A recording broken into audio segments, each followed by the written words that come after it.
എൻ്റെ പേര് ഗൗരി ലക്ഷ്മി. ഞാൻ ബിടെക് കംപ്ലീറ്റ് ചെയ്തത് Rajiv Gandhi Institute of Technology Pampady കോട്ടയത്ത് നിന്നാണ്. എൻ്റെ ഒരു ബിടെക് ലൈഫ് 4 വർഷം പ്യുവർലി എക്സാം ഓറിയന്റഡ് മാത്രമായിരുന്നു. ഒരു ഇൻഡെപ്ത് നോളജ് എന്നുള്ള രീതിയിൽ തീരെയില്ല. ഇവിടെ വന്നതിന് ശേഷമാണ് അടുത്ത ഫാക്കൽറ്റി പറഞ്ഞു തന്ന കുറേ ടിപ്സ് വെച്ചിട്ട് അത് ഫോളോ ചെയ്തതിന് ശേഷമാണ് എന്തെങ്കിലും ഉണ്ടെങ്കിൽ അത് ഇവിടെ വന്നതിന് ശേഷമാണ് എനിക്ക് ഉണ്ടായത്. നമുക്ക് റിമെമ്പർ ചെയ്യാൻ വേണ്ടി കുറേ ടിപ്സ് പറഞ്ഞു തരുമായിരുന്നു. അഭിജിൻ സാറ് പറഞ്ഞു തന്നൊരു രീതി ഉണ്ടായിരുന്നു, ഒരു റിവിഷൻ ട്രാക്കർ എന്ന് പറഞ്ഞിട്ട്. അത് ശരിക്കും ഞാൻ ഫോളോ ചെയ്തുകൊണ്ട് എനിക്ക് വളരെയധികം ഇമ്പ്രൂവ്മെൻ്റ് ആയിരുന്നു ഉണ്ടായിരുന്നത്. എൻ്റെ ഒരു പഠനത്തിൻ്റെ ഒരു സ്ട്രാറ്റജി എന്ന് പറയുന്നത് ഞാനിങ്ങനെ ഇവിടെ എല്ലാ കുട്ടികളും ഭയങ്കര കോമ്പറ്റീറ്റീവ് ആയിട്ടിരുന്ന് പഠിക്കുകയാണ്. എല്ലാവരും ഒരു മിനിറ്റ് ഫ്രീ കിട്ടിയാൽ അപ്പോൾ ഇരുന്ന് ഷോർട്ട് നോട്ട് എഴുതാം എന്നുള്ളൊരു മൈൻഡ് ഉള്ള കുട്ടികളാണ്. ആ ഒരു എക്സാം നല്ല രീതിക്ക് ക്രാക്ക് ചെയ്യുകയാണെങ്കിൽ നമുക്ക് ഈ ഗേറ്റ് എന്ന് പറഞ്ഞ പേര് പോലെ തന്നെ കുറേ ഇടത്തോട്ടുള്ള ഗേറ്റാണ് തുറന്നു വരുന്നത്. കുറേ സാധ്യതകളുണ്ട്.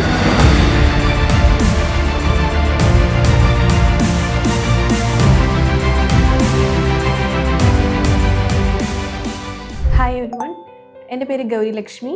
ഞാൻ വരുന്നത് കൊല്ലത്തു നിന്നാണ്. ഞാൻ ബിടെക് കംപ്ലീറ്റ് ചെയ്തത് Rajiv Gandhi Institute of Technology Pampady കോട്ടയത്ത് നിന്നാണ്. ഞാൻ ബിടെക് കഴിഞ്ഞതിന് ശേഷം എംടെക്കിന് പോകണം എന്നുള്ളൊരു പ്ലാൻ അങ്ങനെ ഉണ്ടായിരുന്നു. അങ്ങനെയാണ് കോളേജിൽ നിന്ന് ഇങ്ങനൊരു ഇൻസ്റ്റിറ്റ്യൂട്ട്, സിവിലിയൻസ് ഇൻസ്റ്റിറ്റ്യൂട്ടിനെ പറ്റി ഞാൻ അറിയുന്നത്. ഇവിടെ നിന്നുള്ളൊരു ടീം അവിടെ വന്നിട്ടുണ്ടായിരുന്നു. ഞങ്ങളുടെ കോളേജിൽ ഇങ്ങനെ കരിയർ ഗൈഡൻസിൻ്റെ ഒക്കെ ഭാഗമായിട്ട് വന്നിട്ടുണ്ടായിരുന്നു. അപ്പോൾ അവിടെ നിന്നാണ് ഞാൻ അറിയുന്നത് ആദ്യമായിട്ട്. പിന്നെ എൻ്റെ ഫ്രണ്ട്സ് കുറച്ച് പേര് ഇതുപോലെ ഞങ്ങൾ പ്ലാൻ ചെയ്ത് അങ്ങനെ ഇവിടെ വന്നാൽ നമുക്ക് നോക്കാം, അങ്ങനെ ഒരു വർഷം ഒന്ന് ട്രൈ ചെയ്ത് നോക്കാം എന്ന് വെച്ചിട്ടാണ് ഇവിടെ ഗേറ്റ് ബാച്ചിൽ ജോയിൻ ചെയ്തത്. എൻ്റെ ഒരു ബിടെക് ലൈഫ് 4 വർഷം എന്ന് പറഞ്ഞു കഴിഞ്ഞാൽ പഠിക്കും, എൻ്റെ ഒരു ഇത് പറഞ്ഞാൽ ഞാൻ പഠിക്കും, പക്ഷേ പ്യുവർലി എക്സാം ഓറിയൻറ്റഡ് മാത്രമായിരുന്നു. എക്സാമിനൊരു സ്റ്റഡി ലീവ് കിട്ടുന്ന ടൈമിൽ പഠിക്കും, അത് എക്സാമിന് കൊണ്ടുവന്ന് അത് എഴുതും, അത് കഴിഞ്ഞു, പിന്നീട് കഴിഞ്ഞു. അല്ലാതെ ഒരു ഇൻഡെപ്ത് നോളജ് എന്നുള്ള രീതിയിൽ എന്നെ സംബന്ധിച്ചിടത്തോളം തീരെയില്ല എന്നുള്ളത് തന്നെയാണ്. ബിലോ ആവറേജ് ആയിരുന്നു എൻ്റെ ഒരു നോളജ് ലെവൽ എന്ന് പറയുന്നത്. പിന്നീടാണ് ഇവിടെ വന്നതിന് ശേഷമാണ് ഇവിടുത്തെ ഫാക്കൽറ്റി പറഞ്ഞു തന്ന കുറേ ടിപ്സ് വെച്ചിട്ട് അത് ഫോളോ ചെയ്തതിന് ശേഷമാണ് ഇപ്പോൾ ഒരു ആസ് എ സിവിൽ എഞ്ചിനീയർ എന്നുള്ള രീതിയിൽ നോളജ് എന്തെങ്കിലും ഉണ്ടെങ്കിൽ അത് ഇവിടെ വന്നതിന് ശേഷമാണ് എനിക്ക് ഉണ്ടായത്. അല്ലാണ്ട് അതിന് മുന്നേ ഞാൻ ശരിക്കും ഒരു 0 ആയിരുന്നു. ഇപ്പോൾ ശരിക്കും പറഞ്ഞു കഴിഞ്ഞാൽ ഒരുപാട് നോളജ് ലെവലിൽ നല്ല രീതിയിൽ ഇമ്പ്രൂവ് ആയിട്ടുണ്ട്. അതുകൊണ്ട് തന്നെയാണ് ഗേറ്റ് ക്വാളിഫൈ ചെയ്യാനും എന്നെ കൊണ്ട് പറ്റിയത്. നല്ല രീതിയിൽ ശരിക്കും റിസൾട്ട് വന്ന ദിവസം അത്രയും സന്തോഷം ഉണ്ടാവാൻ കാരണമായത് ഇവിടെ വന്നതിന് ശേഷമാണ്. അല്ലെങ്കിൽ എനിക്കത് എന്നെ കൊണ്ടത് പറ്റില്ലായിരുന്നു. പിന്നെ ഇവിടുത്തെ ഒരു അറ്റ്മോസ്ഫിയർ പറയുകയാണെങ്കിൽ ക്ലാസ്സസും എല്ലാം വളരെ നല്ലതായിരുന്നു. എല്ലാം ഒരു എക്സ്ട്രാ ഓർഡിനറി ലെവലിലായിരുന്നു എല്ലാം പൊയ്ക്കൊണ്ടിരുന്നത്. പഠിക്കുന്നൊരു രീതിയാണെങ്കിലും നോർമലി ജസ്റ്റ് മഗ്ഗപ്പ് ചെയ്യാന്നുള്ളൊരു ഇതിന് ഉപരി കറക്റ്റ് ആ ഒരു എന്താണ് ആ കൺസെപ്റ്റ് എന്നുള്ളത് മനസ്സിലാക്കി പഠിക്കുക എന്നുള്ളൊരു രീതിയായിരുന്നു ഇവിടെ വന്നപ്പോൾ ഞാൻ ഫോളോ ചെയ്തത്. പിന്നെ എടുത്തു പറയുകയാണെങ്കിൽ എല്ലാ സാറുമാരും വളരെയധികം നന്നായിട്ട് ഹെൽപ്പ് ചെയ്തിട്ടുണ്ട്. പക്ഷെ എനിക്ക് പറയാൻ അത് വിട്ടുപോകാൻ പറ്റാത്ത ഒരാൾ ജിതിൻ സാറാണ്. ജിതിൻ സാറിൻ്റെ ഒരു രീതി, പഠിപ്പിക്കുന്ന ഒരു രീതിയായാലും ഷോർട്ട് നോട്ട്സ്, അതായത് ഓരോ ചെറിയ പോയിൻറ്റ്സും പറഞ്ഞു തരുന്ന രീതിയിൽ കുറേ കാര്യങ്ങൾ ഇങ്ങനെ നമുക്ക് റിമെമ്പർ ചെയ്യാൻ വേണ്ടി കുറേ ടിപ്സ് പറഞ്ഞു തരുമായിരുന്നു. പിന്നെ എല്ലാവരും, പിന്നെ അഭിജിൻ സാറ് കുറേ പറഞ്ഞു തന്നൊരു രീതി ഉണ്ടായിരുന്നു, ഒരു റിവിഷൻ ട്രാക്കർ എന്ന് പറഞ്ഞിട്ട്. അത് ശരിക്കും ഞാൻ ഫോളോ ചെയ്തുകൊണ്ട് എനിക്ക് വളരെയധികം ഇമ്പ്രൂവ്മെൻ്റ് ആയിരുന്നു ഉണ്ടായിരുന്നത്. അങ്ങനെ ആണ് ഇവിടുത്തെ ഒരു എല്ലാ ഫാക്കൽറ്റീസും വളരെയധികം ഹെൽപ്പ് ചെയ്തിട്ടുണ്ടായിരുന്നു. എൻ്റെ ഒരു ജേർണി ആദ്യം ശരിക്കും വന്നൊരു ടൈമിൽ നല്ല ഒരു ഹൈക്കിൽ 2-3 എക്സാം, മോഡൽ എക്സാം, ഇവിടെ കണ്ടക്ട് ചെയ്യുന്ന മോഡൽ എക്സാം നല്ല രീതിയിൽ ആദ്യത്തെ 2-3 എക്സാം പോയി. പിന്നെ അതൊന്ന് ഡൗൺ ആവാൻ തുടങ്ങി. ഞാൻ വിചാരിച്ചതിനെ കാട്ടി താഴേക്ക് റാങ്ക് പോകാൻ തുടങ്ങി ഇവിടുത്തെ മോഡൽ എക്സാമിന്. അങ്ങനെ ഇരുന്നപ്പോഴാണ് ഞങ്ങൾക്ക് മെൻറ്റേഴ്സിനെ അലോട്ട് ചെയ്യുന്നത്. ഇവിടെ എനിക്ക് കിട്ടിയത് ഞങ്ങളുടെ ബാച്ച് കോർഡിനേറ്ററായ അഞ്ജു മിസ്സിനെ തന്നെയായിരുന്നു എനിക്ക് എൻ്റെ മെൻറ്ററായിട്ട് കിട്ടിയത്.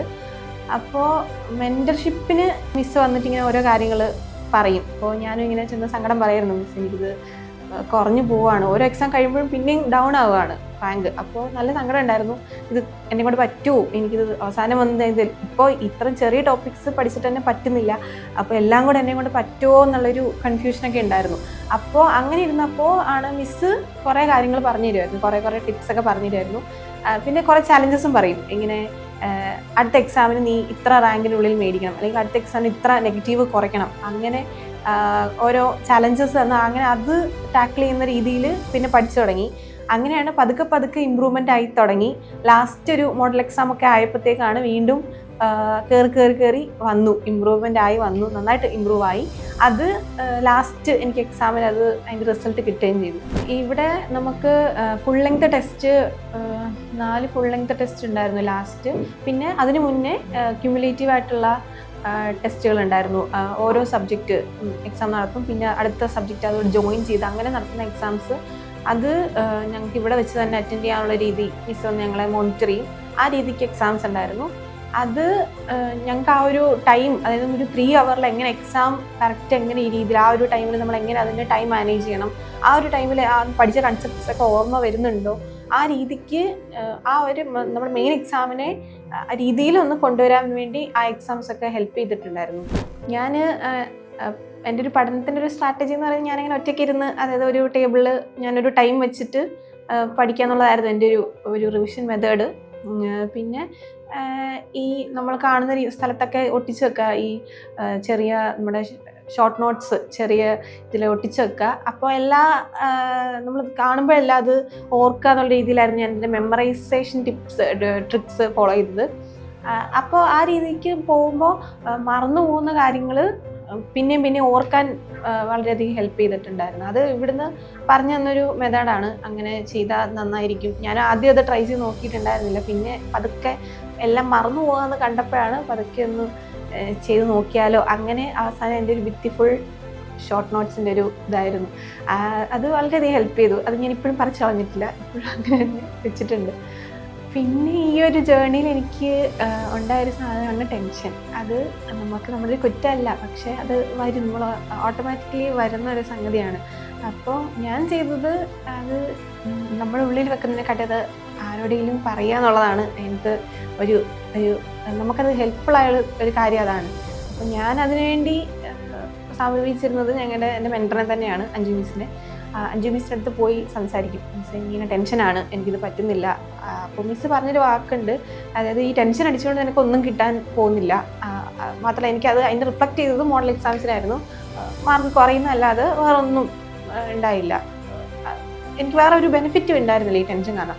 അപ്പോൾ മിസ്സ് പറഞ്ഞു, നീ അത് ടെൻഷൻ മാറ്റി വെച്ചിട്ട് ബാക്കി ആ ടെൻഷൻ അടിക്കുന്ന ആ സമയം കൊണ്ട് കുറച്ച് വർക്ക് ചെയ്യുക, കുറച്ച് സമയം പറ്റുന്ന അത്രയും സമയം വർക്ക് ചെയ്യുക. പിന്നെ വർക്ക് ചെയ്യുന്ന സമയം ഒത്തിരി നേരം പഠിക്കണം എന്ന് പറയുന്നില്ല, വർക്ക് ചെയ്യുന്ന ടൈമിൽ കറക്റ്റ് അതിലേക്ക് ഫുൾ ഇൻപുട്ട് കൊടുക്കാൻ നോക്കുക.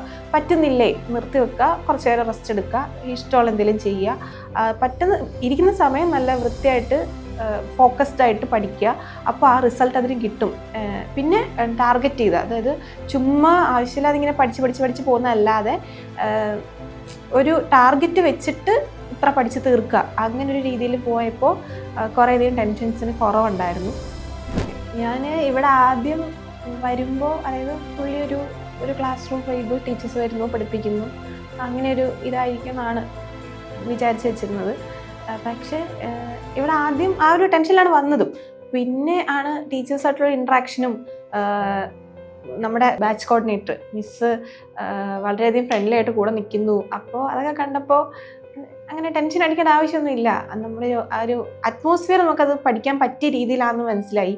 പിന്നെ ക്ലാസ്സിൽ ആദ്യം കുട്ടികളെ എല്ലാവരും ഇതേപോലെ തന്നെ ടെൻഷൻ അടിച്ചാണ് വന്നത്.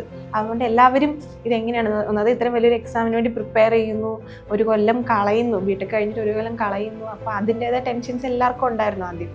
പിന്നെ അതൊരു കുറച്ച് നാൾ കഴിഞ്ഞാണ് അതൊന്ന് മാറി വന്നത്, എല്ലാവരുമായിട്ടൊന്ന് സെറ്റായി.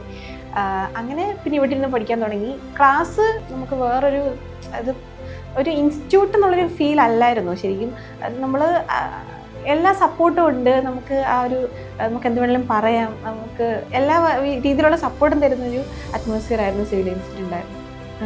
ഗേറ്റിൻ്റെ റിസൾട്ട് വരുന്ന ദിവസം അഫ്കോഴ്സ് ടെൻഷൻ ഉണ്ടായിരുന്നു. സൈറ്റ് നോക്കുന്നു.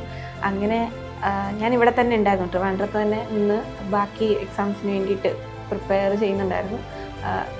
അപ്പോൾ ഇവിടെ നിന്ന് റിസൾട്ട് നോക്കി.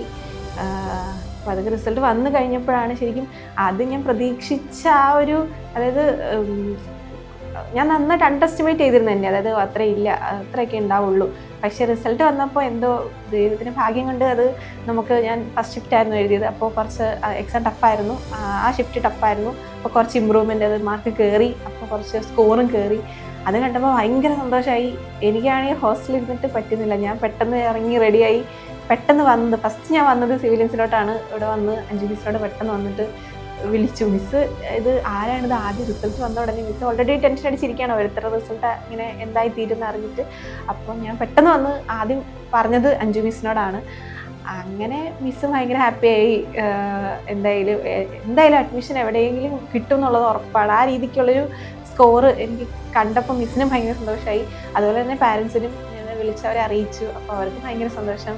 അതായത് പലരും ഇപ്പോൾ കുട്ടികളെ സംബന്ധിച്ച് ഞാൻ പൊതുവേ കാണുന്നത് അതായത് വീട്ടിൽ ഇരുന്ന് കഴിഞ്ഞാൽ ഡിസ്ട്രാക്ഷൻസ് ഒരുപാട് ഉണ്ടാവും. അതായത് ഇപ്പോൾ വീട്ടുകാരാണെങ്കിലും ഒരു എന്തെങ്കിലുമൊക്കെ ഒരു ആവശ്യം നമ്മളെ ചിലപ്പോൾ എന്തെങ്കിലും പോകാനോ അല്ലെങ്കിൽ എവിടെയെങ്കിലും നമ്മൾ ഫങ്ഷൻസിനൊക്കെ പോകാനോ നമ്മൾ ആ ഒരു രീതിയിലേക്ക് പോകും വീട്ടിൽ. പിന്നെ ഈ ഓൺലൈൻ പഠിത്തം എന്ന് പറയുമ്പോൾ കുറച്ച് യൂട്യൂബ് കണ്ടിട്ടല്ലേ കാണാം, അല്ലെങ്കിൽ അങ്ങനെ ലൈവാണെങ്കിൽ പിന്നെയും ഉണ്ട്. എന്നാലും ഒരു ഫുൾ ടൈം നമുക്ക് അതിന് വേണ്ടി എനിക്ക് പറ്റില്ലായിരുന്നു. ആ രീതിക്ക് ഓൺലൈൻ എന്നെ കൊണ്ട് പറ്റത്തില്ല. ഞാൻ ഭയങ്കര പെട്ടെന്ന് ഡിസ്ട്രാക്റ്റഡ് ആവും.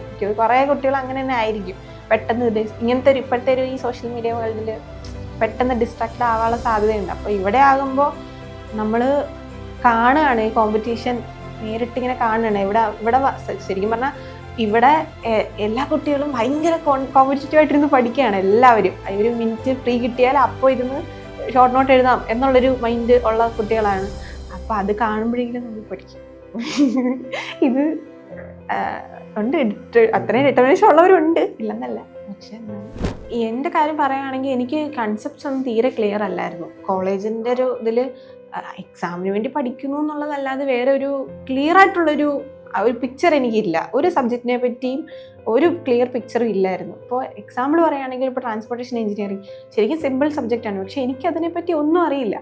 ഇവിടെ വന്നതിന് ശേഷമാണ് ഇതിങ്ങനെയാണ് ആ ഒരു രീതി പോകുന്നത്, ആ ഒരു സബ്ജക്റ്റ് ഇങ്ങനെയാണ് കിടക്കുന്നത് എന്ന് എനിക്ക് മനസ്സിലായത്. ശരിക്കും ഗേറ്റ് വെച്ചിട്ടാണ് പഠിപ്പിക്കുന്നതെങ്കിൽ പോലും മൊത്തത്തിലുള്ള പിക്ചർ ഇവിടെ പറഞ്ഞു തരുന്നുണ്ട്. ആ ഒരു എങ്ങനെയാണ് ആ സബ്ജക്റ്റ്, പിന്നെ എക്സാമിന് വേണ്ടി എങ്ങനെ പഠിക്കണം, അത് എല്ലാം പ്രോബ്ലം സോൾവ് ചെയ്യുന്ന രീതി എല്ലാം പറഞ്ഞു തരുന്നുണ്ട്.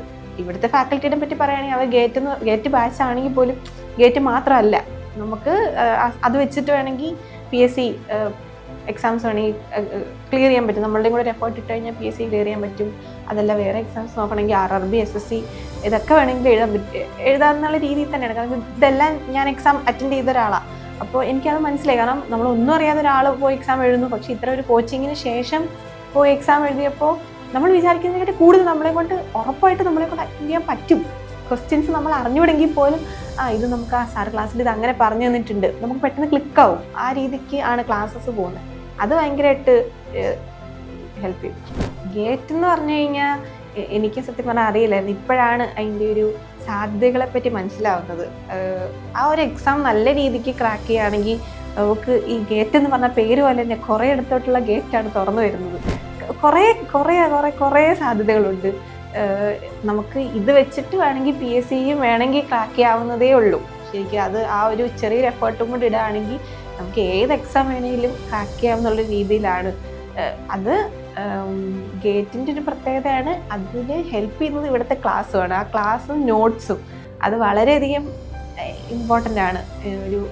നമ്മളിങ്ങനെ സിവിൽ എഞ്ചിനീയറിംഗ് മേഖലയിലെ ഒരു സ്റ്റുഡൻ്റ് എന്നുള്ള രീതിയിൽ നോക്കുകയാണെങ്കിൽ നമുക്ക് വളരെയധികം ഇതാണ് കിട്ടുന്നത്.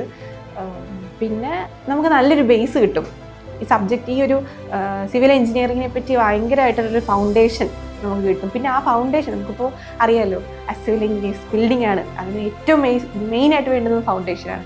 ഈ ഒരു ഫൗണ്ടേഷൻ കിട്ടിക്കഴിഞ്ഞാൽ പിന്നെ നമ്മൾ അതിൽ വർക്ക് ചെയ്താൽ മതി. അതൊക്കെ വർക്ക് ചെയ്ത് കഴിഞ്ഞാൽ നമുക്ക് ഏത് എക്സാം വേണമെങ്കിലും ക്ലിയർ ചെയ്യാൻ പറ്റും. അതിൻ്റെ ഒരു എക്സാമ്പിളാണ്, അതിൻ്റെ ഭയങ്കര എക്സാമ്പിളാണ് ഞാൻ. കാരണം ഞാൻ തീരെ പ്രതീക്ഷിച്ചല്ല ഇങ്ങനൊരു റിസൾട്ട് കിട്ടുമെന്ന്. ഭയങ്കര ഹാപ്പിയാണ് ആ ഒരു ഇതിൽ. ആവറേജ് ശരിക്കും ആ വാക്കിന് വലിയ കാര്യമൊന്നുമില്ല. നമ്മൾ വർക്ക് ചെയ്ത ആവറേജിൽ നിന്ന് അബോവ് ആവറേജും എക്സലൻറ്റും ഒക്കെ ആകാൻ പറ്റും. അത് നമ്മളുടെ ഒരു മൈൻഡ് സെറ്റിൻ്റെയാണ്. നമ്മൾ വർക്ക് ചെയ്യാൻ റെഡി ആണെങ്കിൽ നമ്മൾ ഉറപ്പായിട്ടും അതിൽ സക്സസ് ആയിരിക്കും. അത് നമ്മളുടെ വർക്കിൻ്റെത് നമ്മളുടെ റിസൾട്ടിൽ റിഫ്ലക്റ്റ് ചെയ്യും. ഞാൻ എന്തുമാത്രം വർക്ക് ചെയ്തോ അതിൻ്റെ റിസൾട്ട് എനിക്ക് കിട്ടുള്ളൂ. ഞാൻ എനിക്കത് കിട്ടും എന്ന് ഇരുന്നിട്ട് ചുമ്മാ ഇരുന്ന് കഴിഞ്ഞാൽ അതിൻ്റെ കാര്യമില്ല. വർക്ക് ചെയ്തിട്ടുണ്ടെങ്കിൽ ഉറപ്പായിട്ടും അതിനുള്ള റിസൾട്ട് കിട്ടിയിരിക്കും, ഷുവറാണ്. 2027 ഗേറ്റ് പ്രിപ്പയർ ചെയ്യുന്ന കുട്ടികളോട് എനിക്ക് പറയാനുള്ളത്, നിങ്ങൾ പ്രതീക്ഷ കൈവിടാതിരിക്കുക. ഇത് പഠിച്ചുകൊണ്ട് ഒന്നും ആവില്ല എന്നുള്ളൊരു കൺസെപ്റ്റ്, ആ ഒരു സംഭവം ഇല്ല. ഇത് ഗേറ്റ് പഠിച്ച് ക്വാളിഫൈ ആയിക്കഴിഞ്ഞാൽ നിങ്ങൾക്ക് ഫസ്റ്റ് നിങ്ങൾ ഇന്ത്യയിലെ ഏറ്റവും ടഫായിട്ടുള്ള ഒരു എക്സാം ക്രാക്ക് ചെയ്തു എന്നുള്ള രീതിയിലായിരിക്കും നിങ്ങളുടെ ആ ഒരു ഇമേജ് പുറത്തേക്ക് വരിക. സെക്കൻഡ്, നിങ്ങളൊരു റെസ്യൂമേ മാറും. നമ്മൾ ഈ ഒരു ബിടെക് ബേസിക് ലെവലിൽ നിന്ന് റെസ്യൂമേ വളരെയധികം ഒരു നല്ല രീതിയിലേക്ക് മാറും. പിന്നെ നമ്മളുടെ ഒരു മാർക്കാണ്, അതായത് നമ്മൾ ഇങ്ങനെ ഒരു വലിയ എക്സാം ക്രാക്ക് ചെയ്തു എന്നുള്ളൊരു ഒരു ഷോക്കേസാണ് നമ്മളുടെ ഗേറ്റ് റിസൾട്ട് എന്ന് പറയുന്നത്. അതുകൊണ്ട് ഒരിക്കലും അതൊരു ചെറിയ കാര്യമല്ല. നമുക്കത് ആ ഒരു റിസൾട്ട് വന്നു കഴിയുമ്പോൾ നമുക്കതിനത് മനസ്സിലാവും. അതുകൊണ്ട് ഒരിക്കലും ഡൗൺ ആവാതെ പഠിക്കും. പിന്നെ ഡൗൺ ആകാൻ സാധ്യതയുണ്ട്. ഇതിൻ്റെ പഠന കാലയളവിൽ ഇത്രയും കാര്യങ്ങൾ പഠിക്കണം എന്നുള്ളൊരു സംഗതിയുണ്ട്. പക്ഷേ അതിലൊന്നും ഡൗൺ ആവേണ്ട ആവശ്യമില്ല. വർക്ക് ചെയ്ത് കഴിഞ്ഞാൽ ഗേറ്റ് നമുക്കത് ക്രാക്ക് ചെയ്യാനും പറ്റും. അടുത്ത ഗേറ്റ് 2027 എഴുതാൻ പോകുന്ന എല്ലാ സ്റ്റുഡൻസിനും എൻ്റെ വക ഒരു ഓൾ ദി ബെസ്റ്റ്.